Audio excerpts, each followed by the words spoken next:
দাম বাড়ানোর এক মাস পরও বাজারে বোতলজাত সয়াবিন তেলের কৃত্রিম সংকট কাটেনি। এতে ভোগান্তিতে পড়েছে ক্রেতা সাধারণ।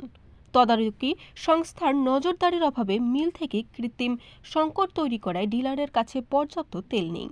ফলে খুচরা পর্যায়ে সরবরাহে টান পড়েছে। অন্যদিকে জানা গেছে, এক মাসের ব্যবধানে সয়াবিন তেলের দাম আবারও বাড়ানোর পায়তারা চলছে। হাতে গোনা দু একটি দোকানে পাওয়া গেলেও সরকার নির্ধারিত দামের চেয়ে বেশি দামে বিক্রি করতে দেখা গেছে। এতে বোতলজাত সয়াবিন তেল কিনতে ভোগান্তিতে পড়েছে সাধারণ মানুষ। বাজার সংশ্লিষ্ট ব্যক্তিরা বলছেন, সয়াবিন তেলের দাম লিটারে আরও 11 টাকা বাড়ানোর পায়তারা করছে কোম্পানিগুলো। এই কারণে তারা বাজারে তেলের সরবরাহ কমিয়ে কৃত্রিম সংকট তৈরি করছে। সর্বশেষ গত 9 ডিসেম্বর ভোজ্য তেলের নতুন দাম নির্ধারণ করে বাণিজ্য মন্ত্রণালয়।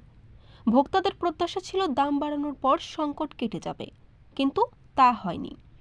সয়াবিন তেলের সংকট এখনও কাটেনি। বিশেষ করে 1 ও 2 লিটারের বোতলের সরবরাহ নেই বললেই চলে। সাধারণ ক্রেতাদের অভিযোগ, কিছু অসাধু ব্যবসায়ী বোতলজাত তেল ড্রামে ভরে খোলা তেলের দামে বিক্রি করছেন। এতে নির্ধারিত মূল্যের চেয়ে ক্রেতাকে বেশি দাম গুনতে হচ্ছে। বাজারে সঠিক সরবরাহ নিশ্চিত এবং স্বচ্ছতা আনতে সরকারের কার্যকর পদক্ষেপের দাবি জানিয়েছে ভোক্তারা। বরিশাল.নিউজ।